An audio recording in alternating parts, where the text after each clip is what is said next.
series. I know y'all are glad to probably see it go. And No. this is less a presentation today and more of discussion. I mean, there's a little bit of review and then more of a discussion. So let's first kind of go over an overview of all the different ones we've gone over. This is number 39 in the series. So let's go over kind of what we talked about in all these various presentations for a few minutes. So the first one was basically an overview, just a brief hour or so overview of Suwannee County's history. The second one, we kind of look at the Native American cultures, like the Deptford culture, the McKeith and Wheaton Island culture, the Suwannee Valley culture, finally to the Timucuan, who were here when the Europeans arrived. And then we talked about the Narvaez and DeSoto expeditions, and then the decline of the Timucuan. So basically Native American influences here in Suwannee County. Then we moved on to the first Spanish period, pretty much established from St. Augustine and the various mission sites that we had in and around Suwannee County. We talked about the Spanish interactions with the local Timucua Native Americans, their decline. We talked about the 1656 Timucuan Rebellion, and then kind of the end of the Timucuan tribe as a whole, wiped out pretty much, and then the transfer of Florida to Britain at the end of the French and Indian War in 1763, which then brought us to the fourth one, which was a lot of stuff on it. The British period, the second Spanish period, early American territorial history. So Great Britain had Florida for 20 years between 1763 and 1783 when the American Revolution ended. So we kind of talked about things that happened during that point. We talked about the introduction of what become the Seminole Indians, or Native Americans here in Suwannee County. We talked about some travelers that came through in the late 1700s, including William Bartram and John Hambley. And then we talked about when Spain took back Florida, or was given Florida at the end of the American Revolution, and had it for another 30 years or so. So we talked about that. We talked about the First Seminole War, which helped lead to the transfer of Florida to the United States. And then we started talking about some of the early American settlers here in Suwannee County, the Charleses and some others like that. Fifth lesson, we talked about the Second Seminole War, which basically was a time of great change here in this area. We were part of Columbia County most of that time that we talked about. We talked about some Seminole massacres of the settlers here. We talked about Suwannee Springs in a little bit of detail, pretty much coming up as a resort at that point. We talked about the 1838 Constitutional Convention, where they talked about creating Florida as a state. It didn't pass, it would be a few more years. We talked about the losses of the Columbia County courthouses, which destroyed a lot of our early records that we don't have. And then we talked about the end of the Second Seminole War, which kind of allowed more settlers to come in without being massacred. Sixth presentation we did was the late territorial and the early statehood history, so the basically mid 1840s, late 1830s to an extent, but mainly the early 1840s, the last few years of territorial history. We talked about, while we were part of Columbia County, we talked about the community of Columbus up there on the top left. We talked about the creation of the state of Florida. We talked about the writing of Way Down Upon the Suwannee River. We talked about the creation of Suwannee County in 1858 and our first census in 1860. So kind of went through a couple decades there. Seventh presentation was just on the Civil War, kind of some of the events that occurred during it, not just here in Suwannee County, but also related to Suwannee County citizens. Things like secession. We talked about Captain Tucker there on the left, about his steamboat Madison, and how it still remains in Troy Springs today. We talked about some of the locals who served in the war. We talked about the Battle of Lusty that was fought not too far from here. We talked about local, on the right hand, Lewis Thornton Powell, who was involved in the Lincoln assassination. So we talked about them, and also the end of the war and how it affected Suwannee County, and obviously freed the slaves, which was a big deal. Then the next lesson, we talked about the kind of the relocation of the county seat. We talked about the various county seats that Suwannee County had over the years. Talked about the establishment of Live Oak, as that would pertain obviously to the county seat relocation. We talked about the role of the Parsley family in establishing downtown Live Oak as we know it, and also getting the county seat moved from Houston to Live Oak. We talked about some of the elections involved with it, some of the blackmail involved, various courthouses over the years. Then we moved on to the late 1860s and early 1870s, Reconstruction era, and the first KKK. We talked about kind of things that happened after the end of the Civil War, things like the 1865 and 1868 state constitutions. Big deal on Reconstruction. We talked about the first Ku Klux Klan that was involved here in the area, some things going on. We talked about some efforts to educate African Americans, places like Florida Institute, Brown Theological Seminary, that were colleges that started here. We talked about Governor Drew there on the right, who lived just across the river, that had a lot of influence here in Suwannee County. We talked about steamboats coming back onto the Suwannee River after a hiatus during the war. We talked about the various ferries that were established in the 1860s and 1870s. And we kind of ended with the talk about Governor Drew going into office and the beginning of the convict lease system, which will go on for about 50 years. 10th presentation was post-Reconstruction and then the 1880s. So we looked at how Reconstruction ended in the southern states. We talked about how Live Oak was incorporated in 1878. We talked about a lot of the improvements that came as a result of more people moving into Suwannee County and into Live Oak. Talked about a lot of businesses that were being established. We talked about a lot of the railroads that were coming along. You can see some of them over there on the left. We talked about the establishment of Branford, Louisville, McAlpin, and O'Brien, which still exists today. And then we talked about, kind of ended on the yellow fever epidemic of 1888. Some of the precautions that we set up so we didn't become like Jacksonville with their big epidemic there. 11th presentation was the 1890s. So we talked about the phosphate boom there on the left-hand side, brief boom as it was, but especially in the Louisville area that brought a lot of folks and a little bit of wealth into Suwannee County. We talked about the growth of Suwannee Springs as a world-renowned health resort in the 1880s, 1890s especially though. Talked about several of the short line railroads that were incorporated during this era. Talked about kind of the heyday of steamboating on the Suwannee River, and then the 1896 hurricane that kind of stopped all that. Kind of ended on the Spanish-American War and even snowing in Live Oak in 1899. 12th presentation was the first of 3 parts about the early 1900s, basically 1900 to 1920. And so this part was when Live Oak was the 5th largest city in the state. We talked about building a new courthouse because of how big we had become, our prosperity that we had in general, the first automobiles, and then some of the new businesses that came in the first few years of the 20th century.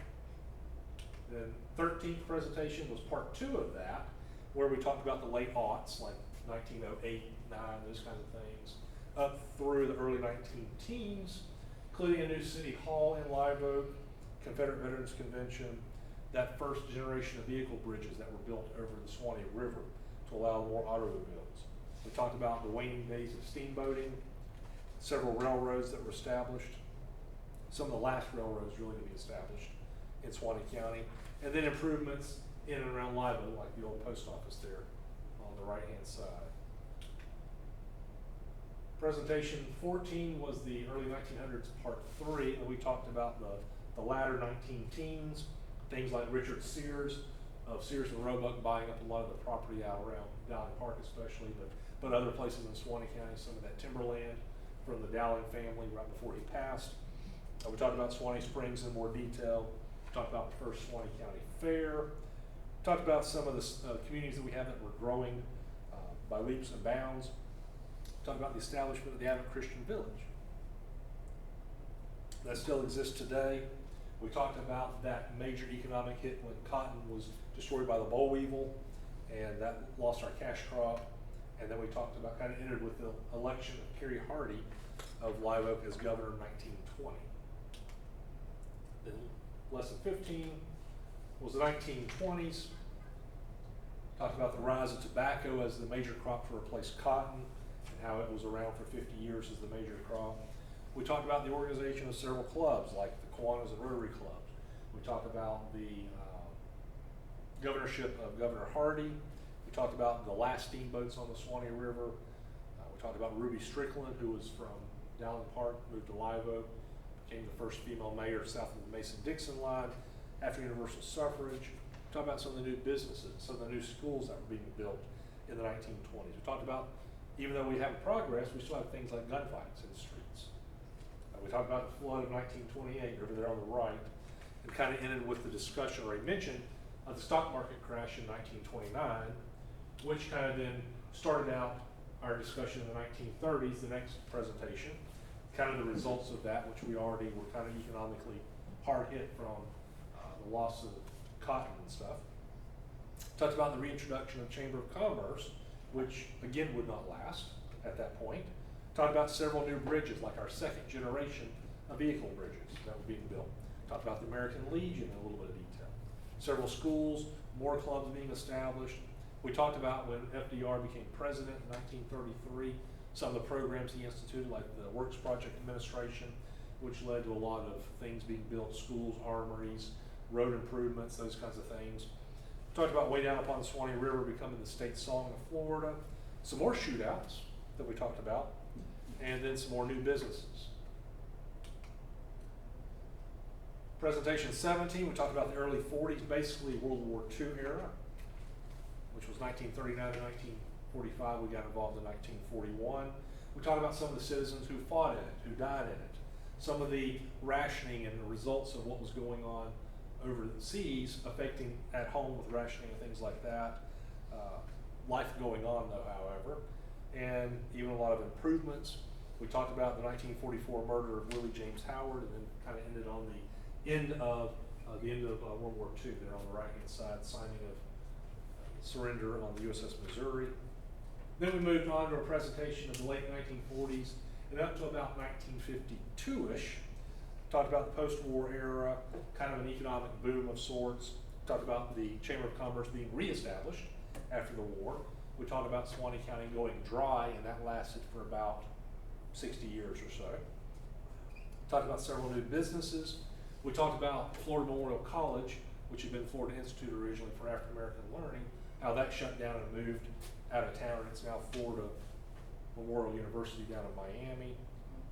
Let's see, we talked about the flood of 1948, talked about the Korean War, and then a new power plant in Ellaville to help bring in power.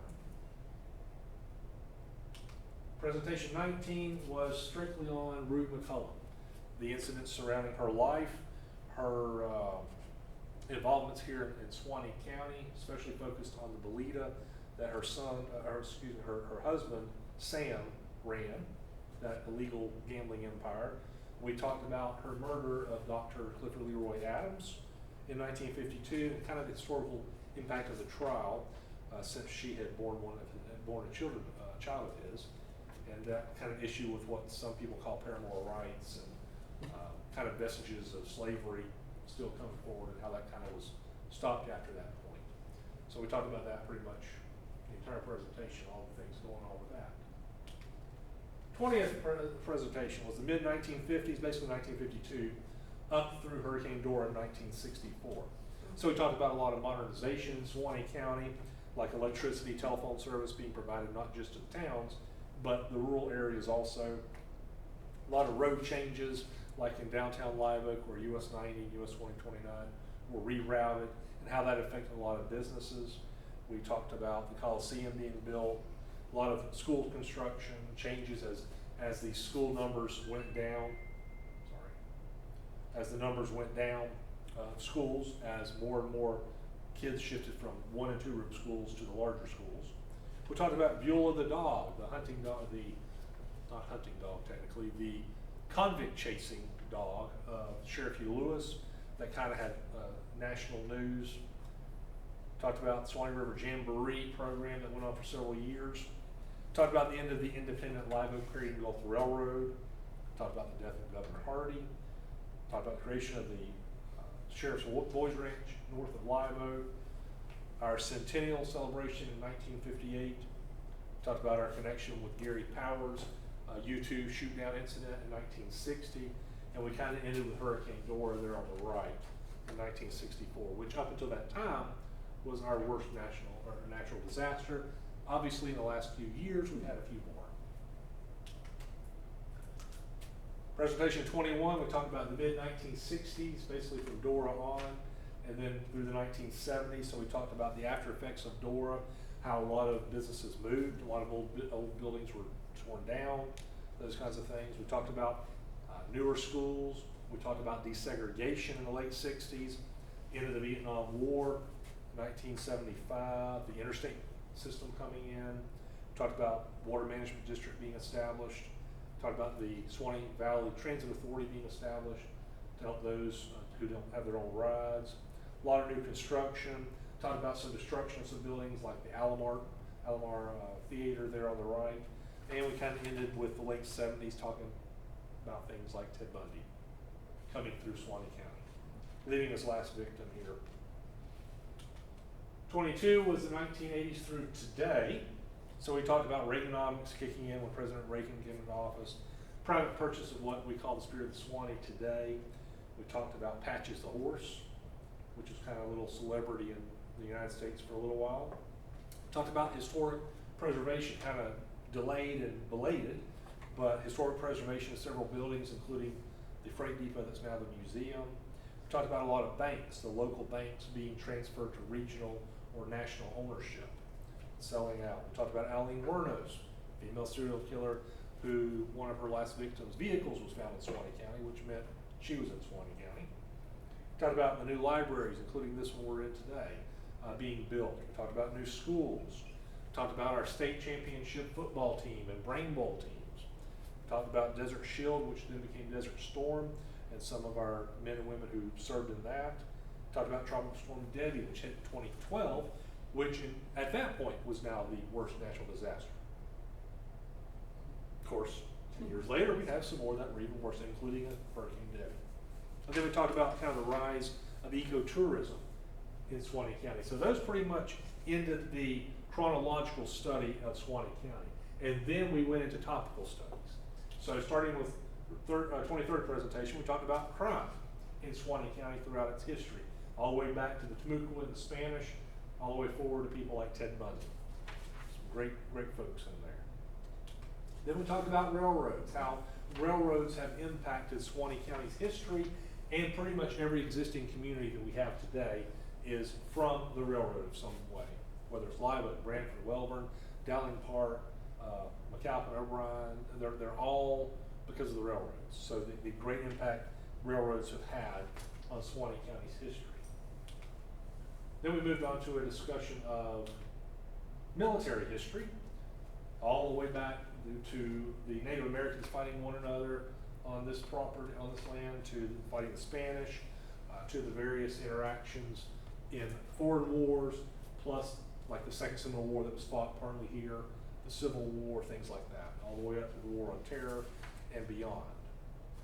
Then we moved into a discussion of African American history, all the way back to some of the first explorers that came through, the Spanish explorers and their slaves that came through Suwannee County in the 1500s, all the way forward to people like Charles Blaylock there on the right, who was the first African American principal, and I believe might have even been one of our first principals, and then he was our first superintendent of schools. We talked about lesson 27, haunted history. Some of the kind of spooky things, trouble things, haunted things about Suwannee County's history, ghosts, supposed ghosts, and things like that. So we talked about that in that presentation, which is usually best around Halloween. It doesn't always work out that way.